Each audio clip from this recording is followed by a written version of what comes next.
komið þið sæl. Rauðaborð heldur áfram, til mínu konir 3 ágæti gestir, Páll Ásgeir Ásgeirsson, Bolli Heiðinsson og Hallfríður Þórarinsdóttir.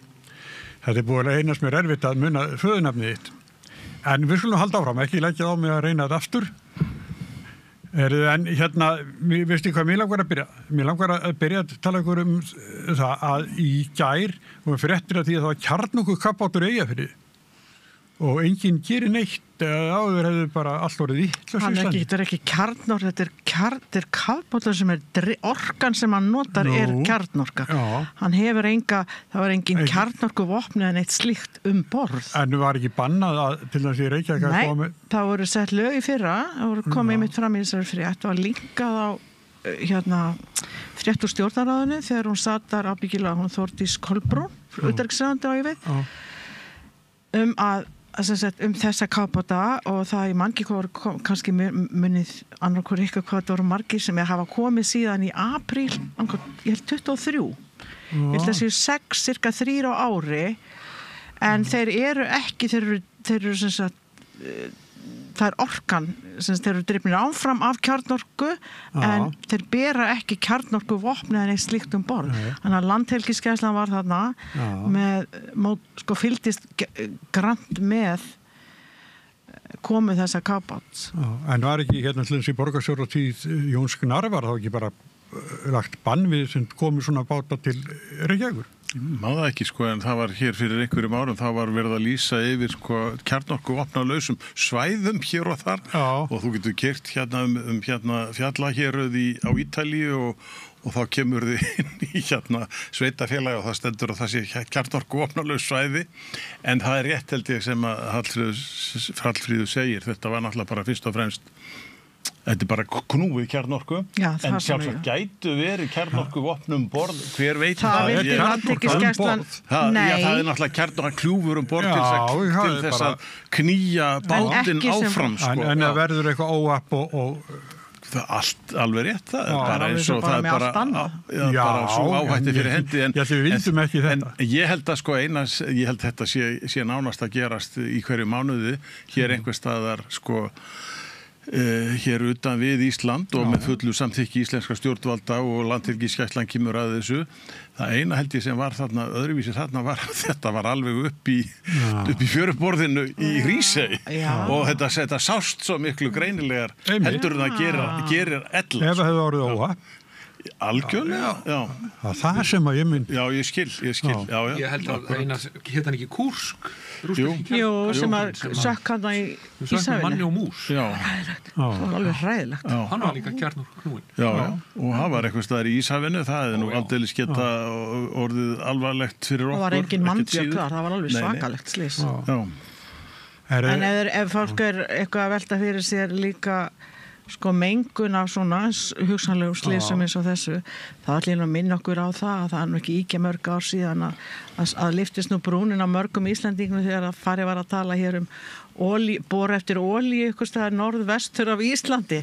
Og það sem ég var mest hissa, þetta er ekki fyndið en að íslenskir útgerðarmenn þeir endurkorkinni skræmdu, maður hefði haldið að þeir eru óttaslegnir framtíð fiski með hana, en það virðist ekki vera.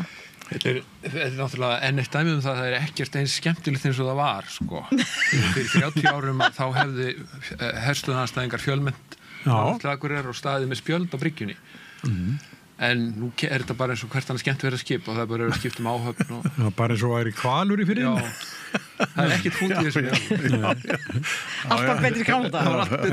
En svo í morgun, þá les ég eftir mann sem heitir Bjarni Már Magnússon, lagaprófessor á Bifröst.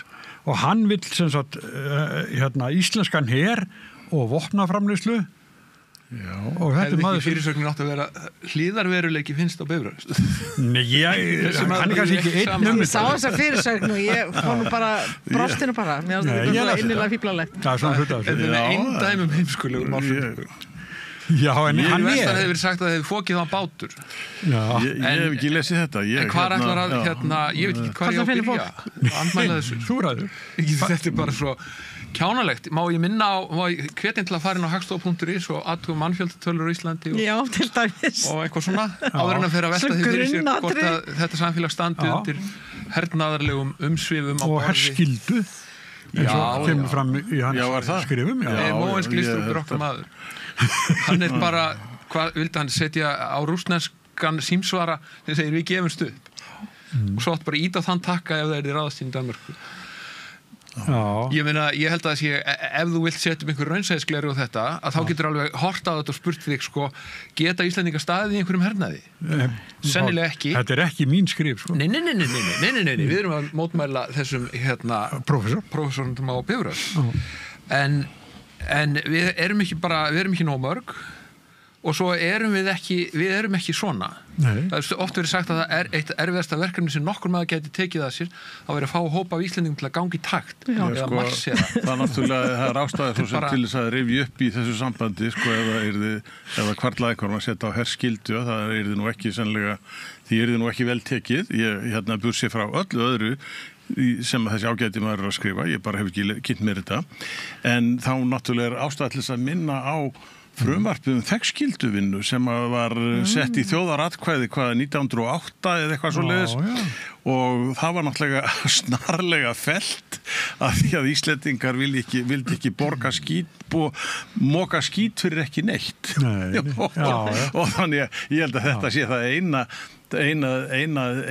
eina skipti sem hefur reynt að koma á einhvers konar þegnskyldu hér.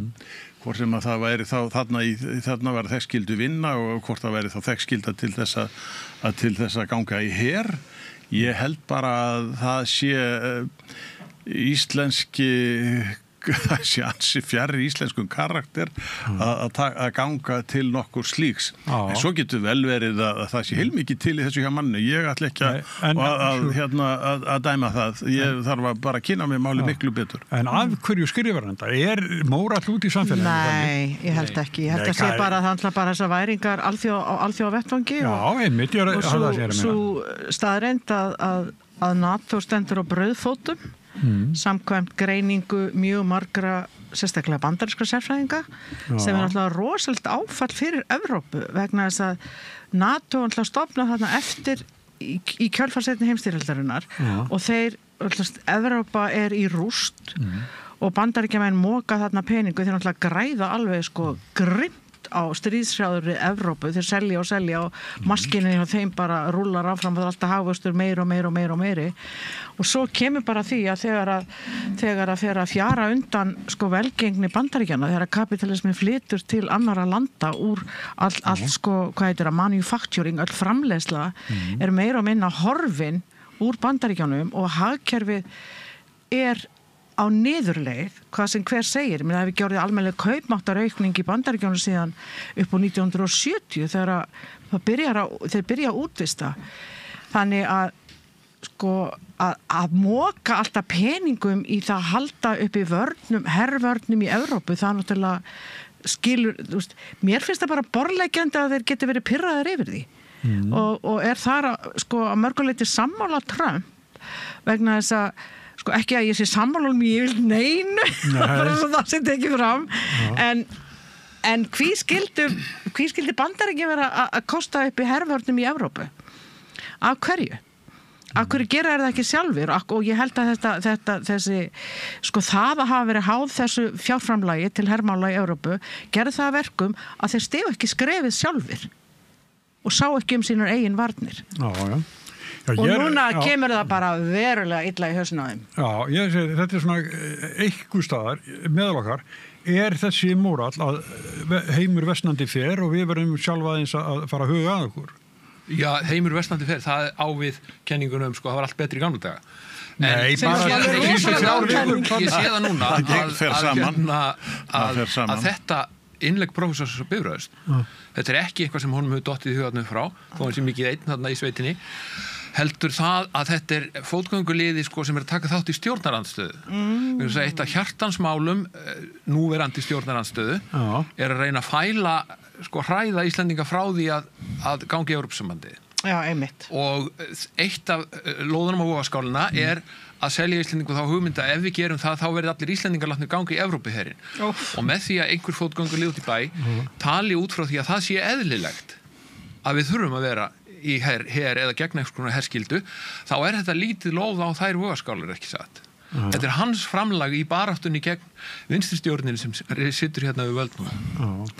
Ég veit ekki alveg ég lít nú miklu frekar bara þannig á, bara samkvæmt þessu svona einfaldri rökhugsun að það náttúrulega á þessum viðsjárverðu tímum í Evrópu og einmitt og NATO í upplausn og það náttúrulega alveg augljóst að jafnvel þó að það kæmi einhver sæmilegu Bandaríkjaforseti kæmi stað eftir 4 ár þá búið að rústa þessu trausti til Bandaríkjana sem að Evrópa hafði og Evrópa verður vissulega að stóla á sig sjálf og þá náttúrulega má kannski segja sem svo að það náttúrulega eðlilegast að líta til Evrópusambandsins þó að ég held að það sé hins vegar langt í land að það fari að stuðla beinlínis að hernaðar samvinnu, það gerir það með óbeinum hætti en það gerir það ekki með beinum hætti og það reyndar til einhver apparut svona sem eru hálfvegis í tengslum við Evrópusambandið, það til þýsk-franskur her og eitthvað í þá veru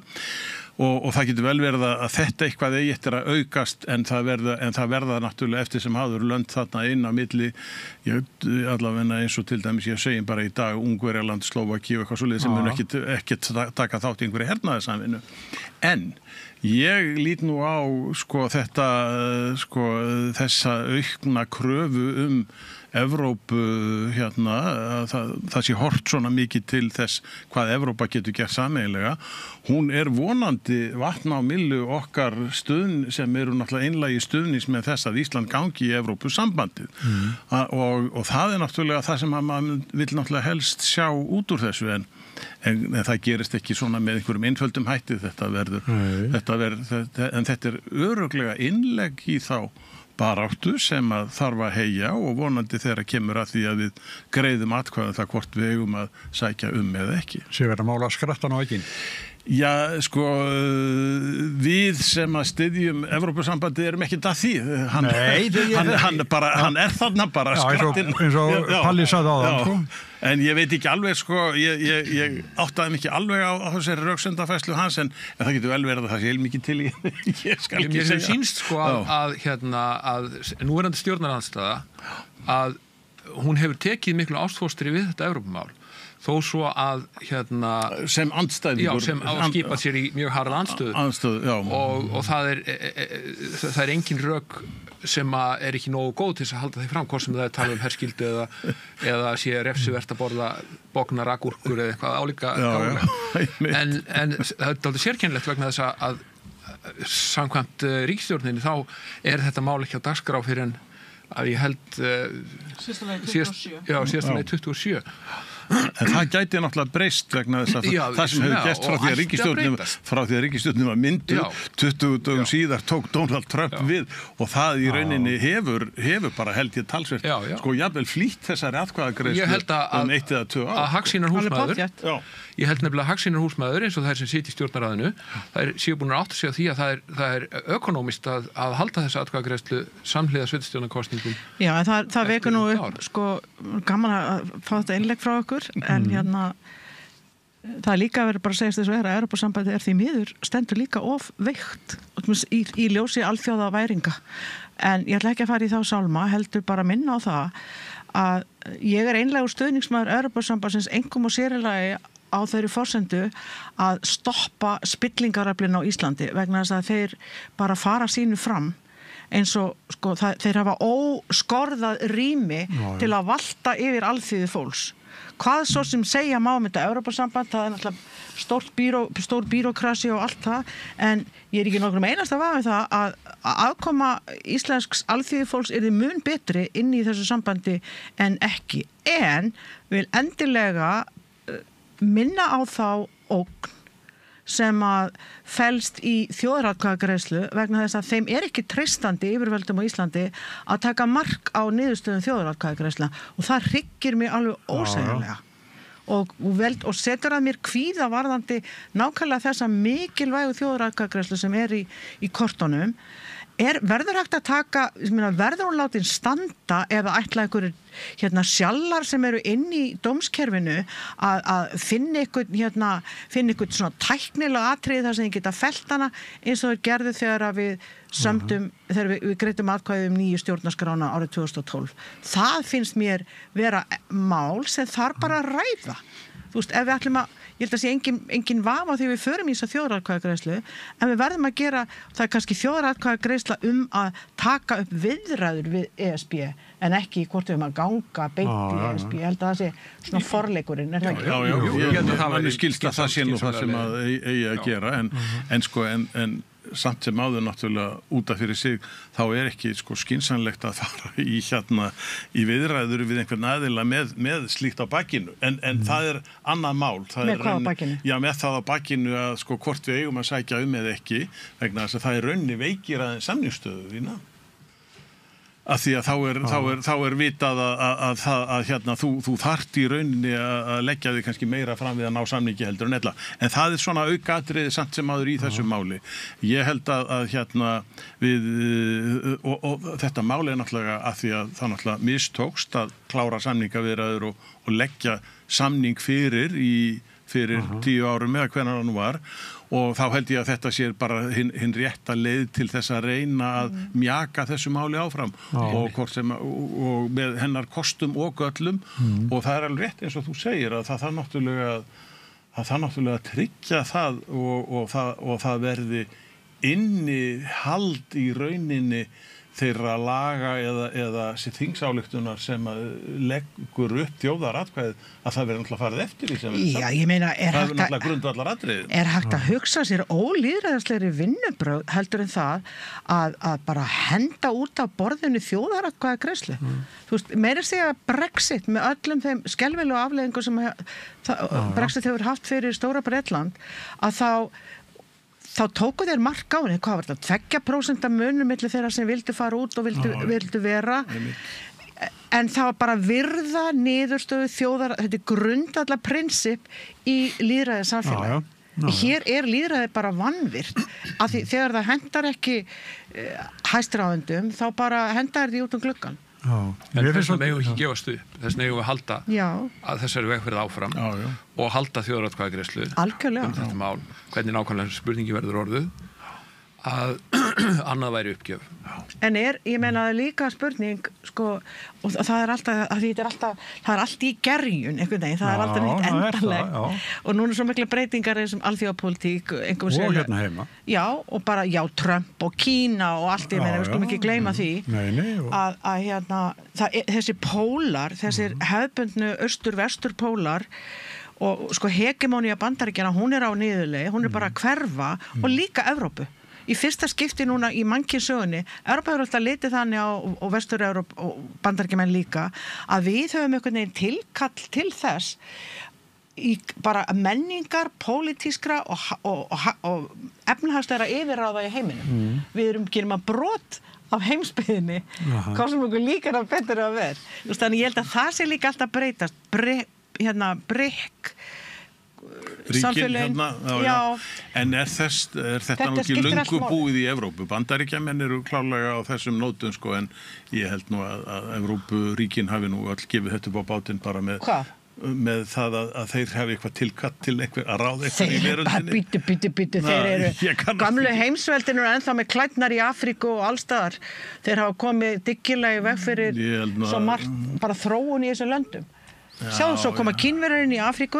Já, þeir eru bara að fylla upp í það sem að hinnir hafi ekki sinnt. Já, hinnir bara blóðmjólkuðu þessi lönd af Já, þú ert náttúrulega að tala svo langa fyrir svo löngu síðan.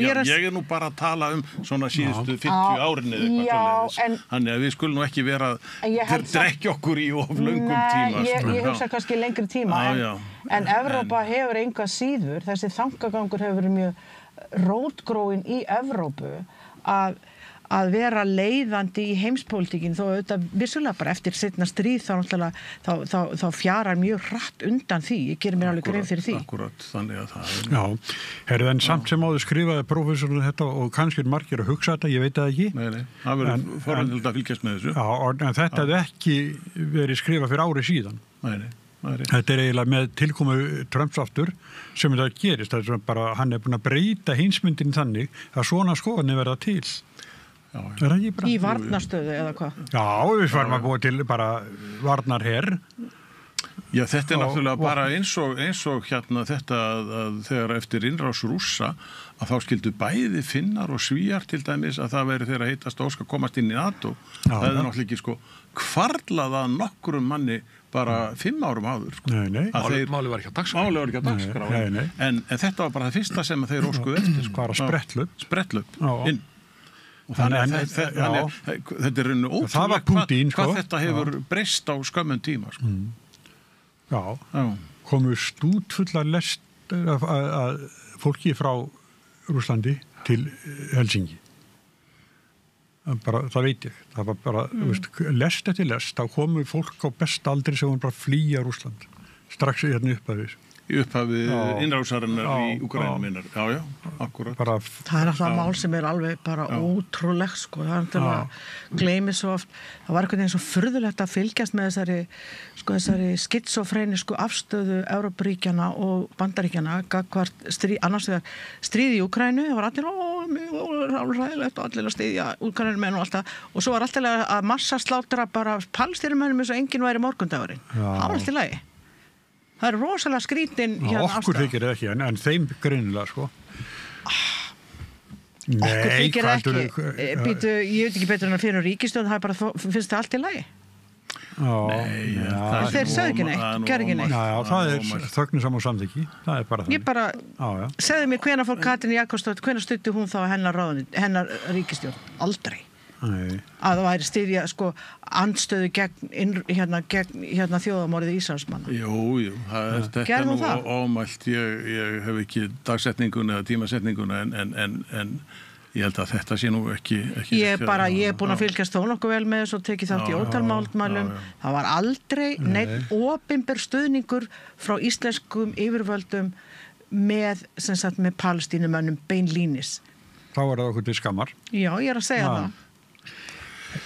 En Úkraína, hún er náttúrulega, við getum hort á þetta bara út frá landafræði. Hún stendur okkur nálægt, heldur en er í okkar heimsálfu og það er náttúrulega oft það sem stendur okkur næst sem að við erum kannski helst, sem að brennur helst á okkur. Það er bara þannig með alla hluti. Bæði það réttláta og rangláta.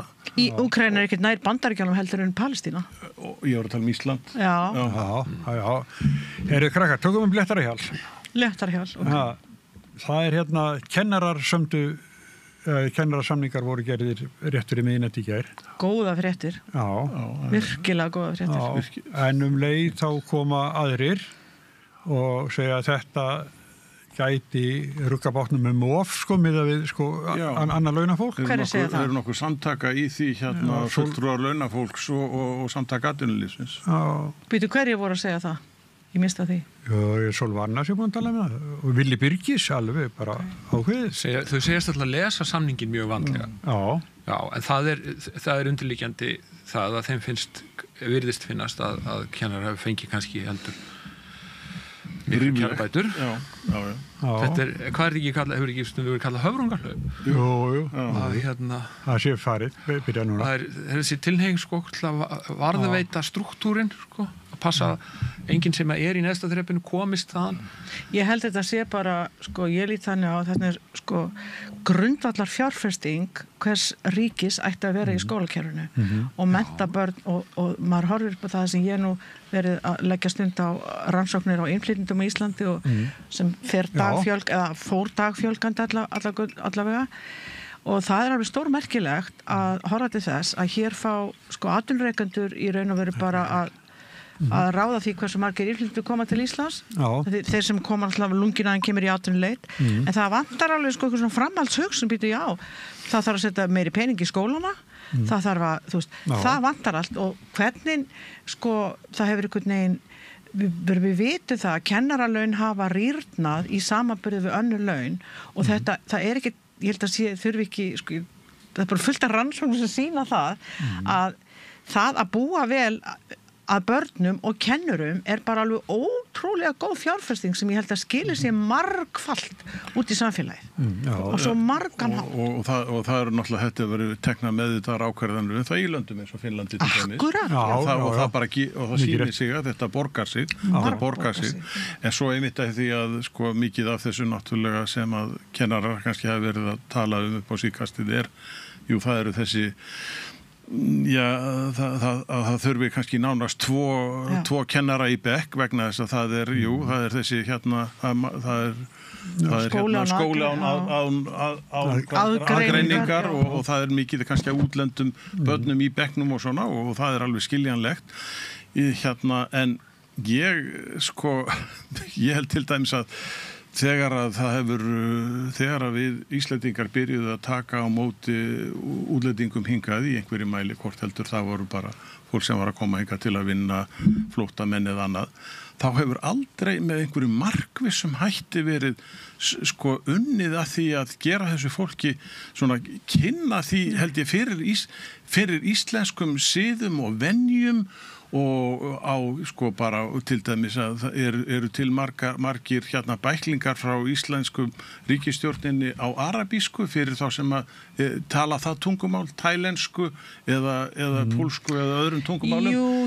Okay, en til dæmis það nú hefur til dæmis í sambandi við eins og upp í Breiðholtsskóla þessi vandamál sem það hafi verið og það hefur verið sagt að eitthvað af þessu megi rekja til menningar munar sem að megi rekja til þess að konur hafi ekki sama autoritet í þeim menningarheimum sem að þar rekast hingað og þetta var það sama heyrði ég í kosningunum í Þýskalandi til dæmis að þá ekki tekið tillit til dæmis að kvenkennarar njóti ekki sömu virðingar í rauninni hjá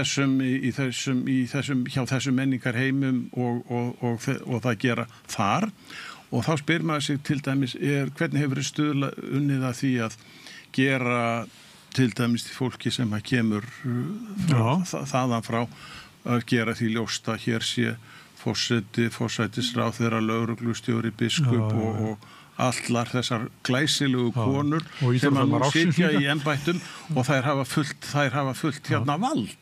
Hefur verið unnið að því til dæmis með skipulegum hætti að gera ljóst að þetta munurinn á okkar menningarheim og þeirra? Ég veit það ekki. Ég var stórlega það. Þekkir þú þetta? Ég þekki þetta alveg ágætlega og þetta náttúrulega bara liggur eins og rauður þráður í allri innflytjenda pólitík bara mörgum löndum og innflytjendalandi til eins og Bandaríkjunum. Það var lengi þessi stefna að gera alla innflytjendur að Ameríkönum og þá var viðmiðið voru hvítir Bandaríkjamenn í engilsaxneskum uppruna. Það var alveg saman hvað svartir reyndu til dæmis. Þeir eru bara aldrei eins og fengu aldrei sem réttindi eða neitt. Þannig að þetta er alltaf svolítið átakamál, eðlilega, en ég held að það sem vantar bara einhvern veginn, við erum það vantar einhverja framtíðarsýn og þetta virðist okkur vera alveg rosalega erfitt Íslendingum. Ég segja stundum í gann og alvöru, ég voni móðgengan, það svo okkur takist eiginlega, ég vil ekki að hugsa lengra en til loka þessara vertíðar sem við erum á núna. Þetta er hárrétt. Og svo segi ég stundum og svo vonum við að hlutirnir reddist. Já, það fiskast svo fjandi vel núna og við bara, þeir fiskast sem róa og allt þetta og það ekki víst að koma bein úr sjó á næstu vertíð. Það er bara þannig og þannig við okkur sérst ekki fyrir eða hvað sem sérst ekki fyrir, ekki þannig að ég þeirra skoðunar að það þarf að leggja miklu meiri áherslu á innflytjendamál og það að reyna að samlaga, integrera þá sem koma hérna inn í Íslands samfélag.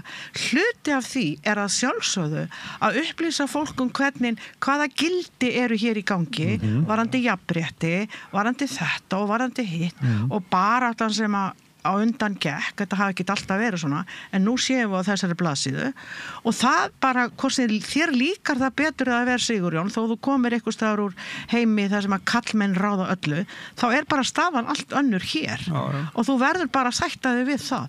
Það ekki til of mikils ætlast og ég sem menningar mannfræðingur legg mikla áherslu á það. Menning þegar grannt skoðað, hún samsafn siða, venja og gilda sem að öðlast svo sitt eigið líf en menningin snýst líka fyrst og síðast vald og skilgreiningarvald. Hver eru vald til þess að skilgreina hvað er þetta og hvað er hitt, skiluru? Það er oft einhver einn þjóðfélagshópur umfram annan og svo framvegis.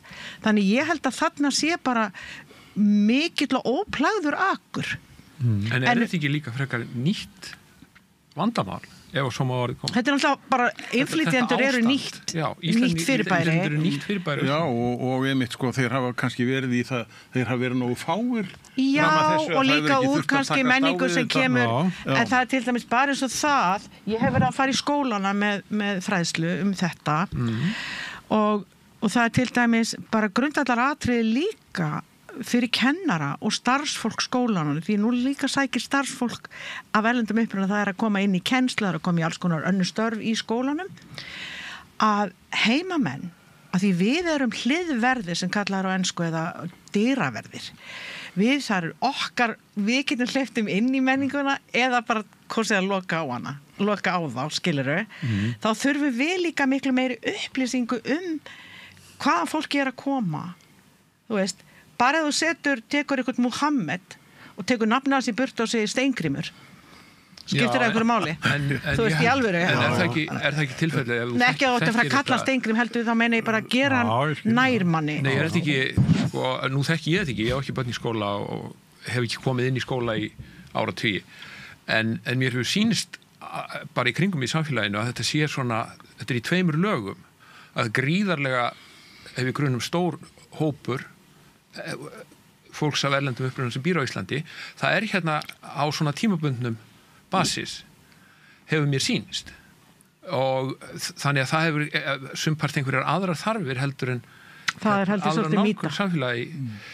Þeir sem eru með börnin sín í skóla, málið er alltaf líka, Páll, að ég held að við bara eins og lífið ég ætla alltaf að búa í Reykjavík, þú veist, svo bara gerist eitthvað og ég flytur á Ólafsfjörð, skilur við. Já. Og það er bara alveg með innflytjendur, þú veist, það getur ýmis gert og það getur kannski heima í heimalandinu, vænkast hagur, þá er kannski gott þá er hægt að flytja heim, en svo bara fólk segir kannski, ég ætla ekki að vera á Íslandinum í 5 ár og þessna, en svo bara er það allt í komið 10 ár. En að því að þú ert að tala að það sé þörfin á að upplýsa fólk. Heimamenn? Já, við vitum kannski ekkert mikið þetta. Hverjir tjá sig það ef að menningarmunur og einhvers konar árekstrar heimamanna og innflytjenda eru að búa til vandamál í skólkerfinu. Við fréttum í raun ekki af því nema að verði árekstrar. Ekki nema að verði árekstrar. Ég held að það er mörg ár síðan.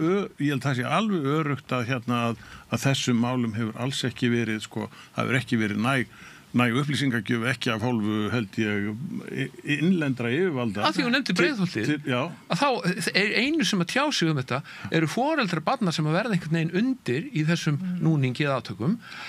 Þeir sem eru ofar í píramídanum, þeir segja ekki orð.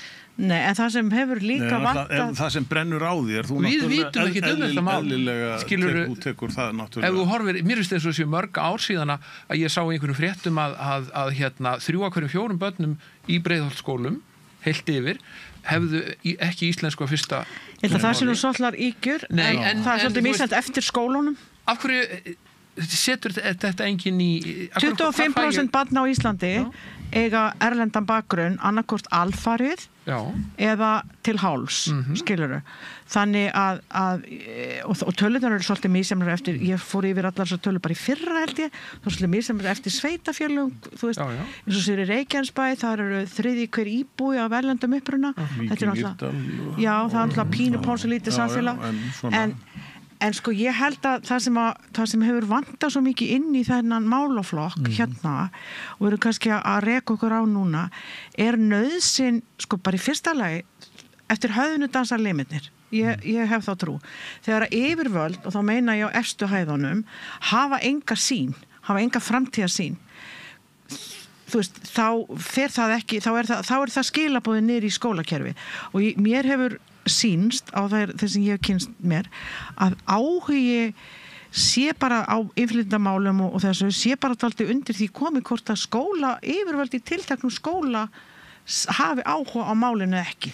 Frekar en að það komi sem sagt beinlínis ykkur stefna ofanfrá sem að einmitt, en hugsanlegt að hugmyndafræðin skóla án aðgreiningar að hún passi ekki nógu vel inn í þetta breytta samfélag sem hefur myndast hérna síðustu. Mér finnst þetta fyrirgeðu, ég bara þú veist, þetta er alveg rosalega svona dásamlega, þetta er bara eins og sundarskóla hugmynd skóli án aðgreiningar en bara virkar alls ekki og sérstaklega ekki þegar fjármagni kemur, ekki með. Nei. Ég er ekki að fara aftur í tossabekkin og gafnabekkin eins og ég ólst upp við. Við viljum ekki fara þangað. Nei, en fyrir má nú vera. Það er bara, ég held þetta sé ykkur miskilin góðsemi. Já. Ég held ég verði að vera samanlega. Núna 5 flokkar í meirhluta í Reykjavík.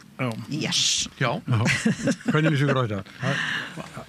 Það er kannski líka er þetta vinstri stjórn Einar Skúlason segir maður sé nú ekki það litla sem maður hefur heyrt ég hef svo mikið lagt fram að kynnast því nægjanlega en það litla sem maður hefur svona frétt af málefna áherslum þetta er ekki málefna áherslur sem að ég get ímynda mér að framsóknarflokkurinn hefði ekki geta staðið fyrir alveg eins þannig að var ekki þarna bara verið að slíta út af einhverjum allt öðrum ástæðum ég meina, þetta er eitthvað sem að nánast í rauninni allir flokkar í borgarstjórn sjálfstæðisflokkurinn líka held ég hefði geta skrifað upp á þannig að þetta er nú ekki þetta er engin stefnubreiting ég get ekki séð skammur tími þetta er náttúrulega skammur tími vissulega það en ég þarna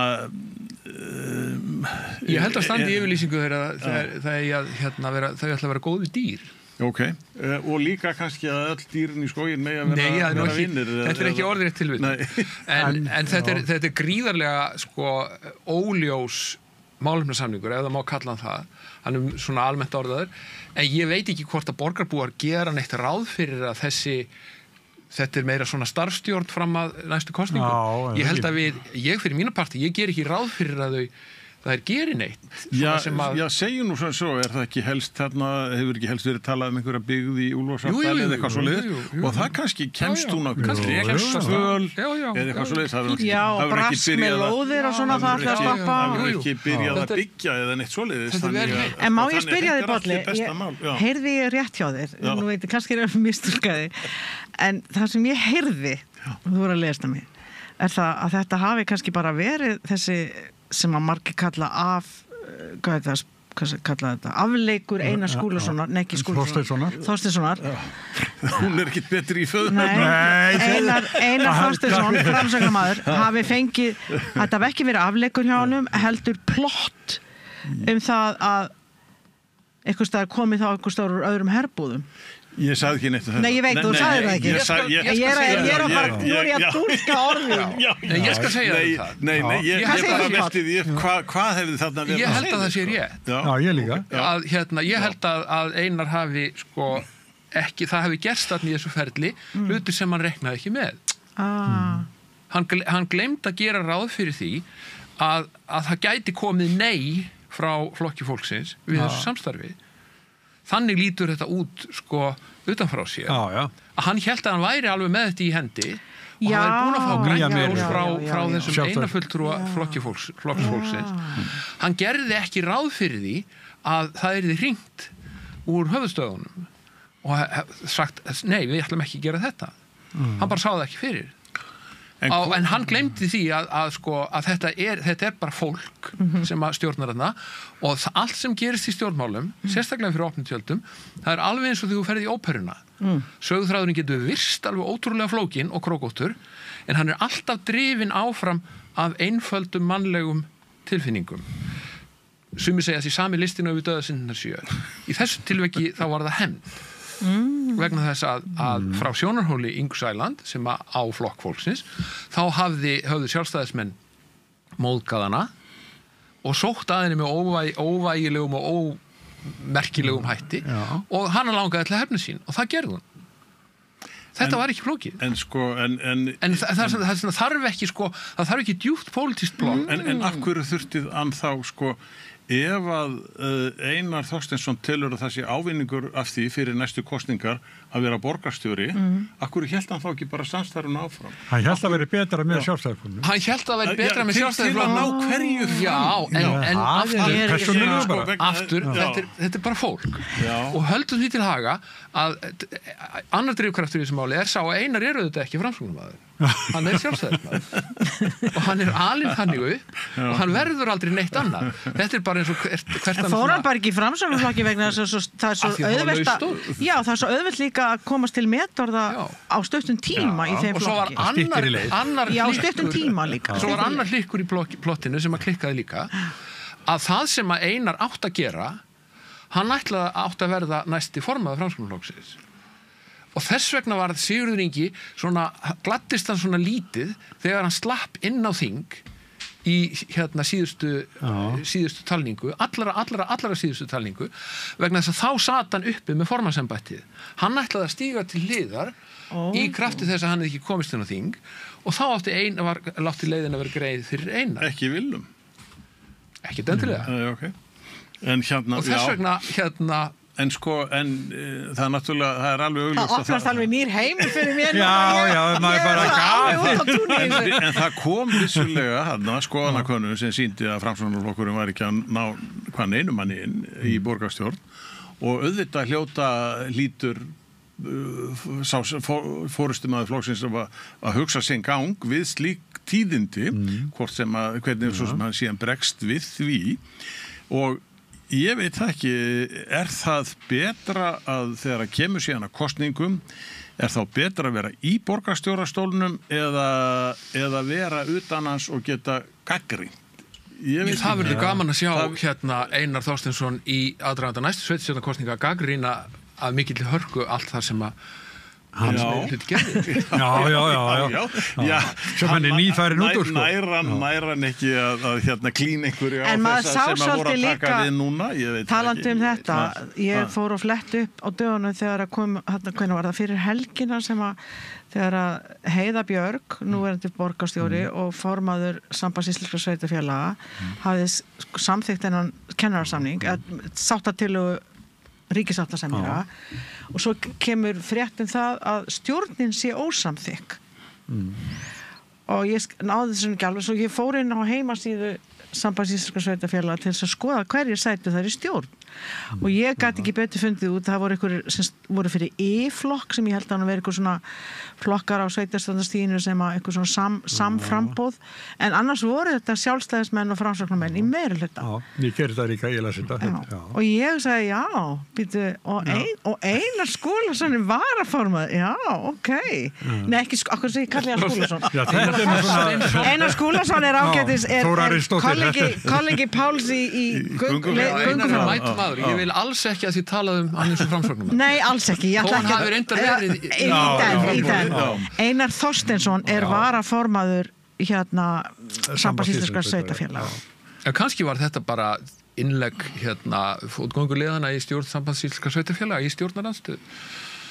Já, þetta var alveg skrítið. Var ekki það sem vakti fyrir þeim? Mála hann út í horn. Já, útiloka hanna eða reyna að gera eitthvað sem að væri ríkisstjórn útiloka Heiðbjörg hún er ein með og þau öll inn á móti mér fannst þetta að vera eins og þetta kæmi úr einmitt stjórnarandstöðu ríkisstjórnarinnar skiljiði mig ég veit ekki, kannski er það oftúlka Nei, þú ert alls ekki oftúlka það er nefnilega, við megum ekki gleyma því að sko stjórnkerfið í heilsinni, hvort sem það er félagslegt eða starfsmenn ríkisins það er stappfullt af fótgönguleiðum þeirra sem hafa verið hérna við völd síðustu 30 árin og þeir eru alveg til í að taka þátt í andófi og stjórnarandstöðu gegn þessari ríkisstjórn sem nú situr og þeir gera það, við sjáum það og gera það á hverjum degi ef við horfum bara á lesum undir textan í fréttum og afstöðu ég hef stundum undrast það talandi sko hlutverk líka fjölmiðla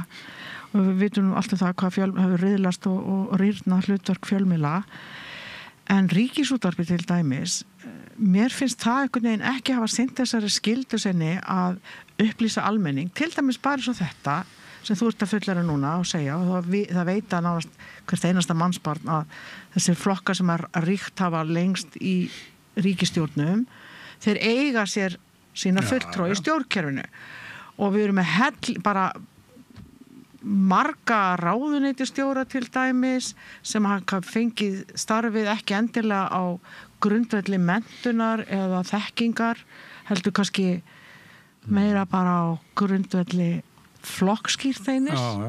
Þetta til dæmis eitthvað sem að væri bara afskaplega gott að fara og skoða, leggja spilin á borðið, byttu á hverju var þessi manneskja ráðin hér, hún eitthvað, þú veist, ég meina... ekki nýr fjármálaráðherra að leggja einmitt þetta til? Hann að því? Að það verði gerðar breytt starfsreglum það hvernig skipaði stjórnir ríkisfyrirtækja? Já, alveg rétt. Að það fara að gera það eftir verðleikum en ekki flokkskírteini. Muni þetta rétt á að Davíð Oddsson utanríkisráðherra í 11 mánuði og skipaði 12 sendera og það heimsmet. Vel af sér vikið, segja vinur sín, ekkert vinur sín eða svoleiðis, ekki flokkskírteini. Nei, alls ekki.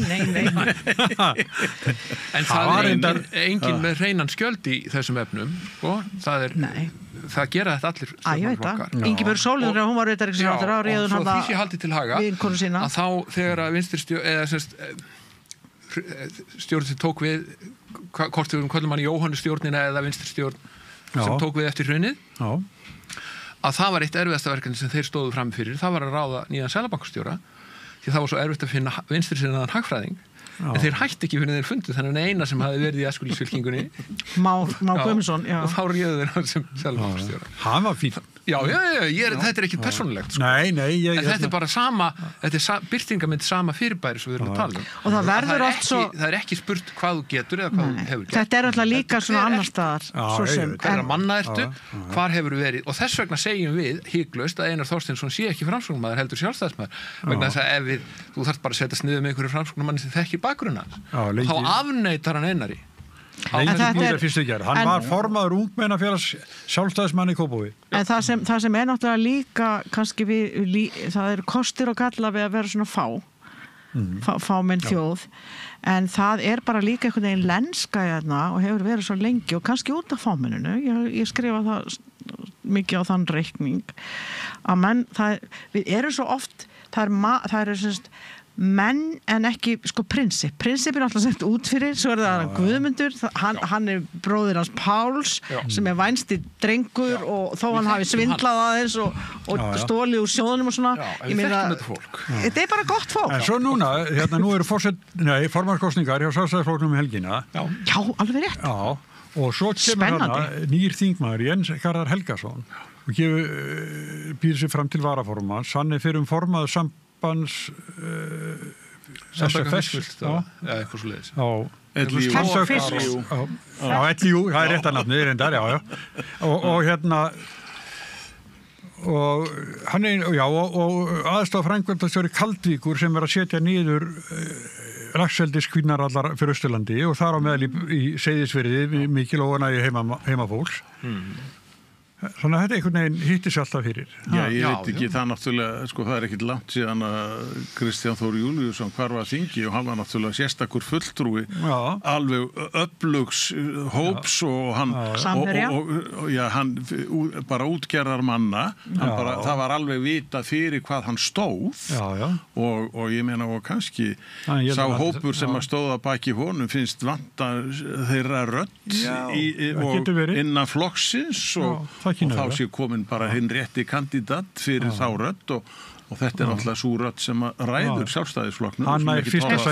Hver hefur mesta möguleika? Það var þetta Guðrún Hafsteinsdóttir dómsmálaráðherra fyrir og Áslaug Arna og svo þessi Jens. Nei, þetta er í formanni, það er tvær sko. Í fyrsta sem gerist að kona verður formaður Sjálfstæðisflokksins. Ef að það verður, en þessi Jens Nei, hann er í varaformanni. Það er engin framboði til formannsembættis. Svo Snorri Ásmundsson líka framboði? Já, til formanns. Ég er ekki bjartsýnn á líka. Nei, eins og hann er ágættur drengur hann Snorri. Talandi eins og bara flokka eins og það er búin að vera fréttur það það barist hérna sætin hérna á flokksþingið, sko í hverfafélögum í Reykjavík og með Ídlindum. Þetta alltaf með ólíkindum að svona stór flokkur skuli ekki bara vera með sko allsherjar atkvæðagreiðslu eins og Samfylkingin kjör formans. Það geti ekki bara allir skráðir meðlimir tekið þátt. Er það svona fulltrúarkosning?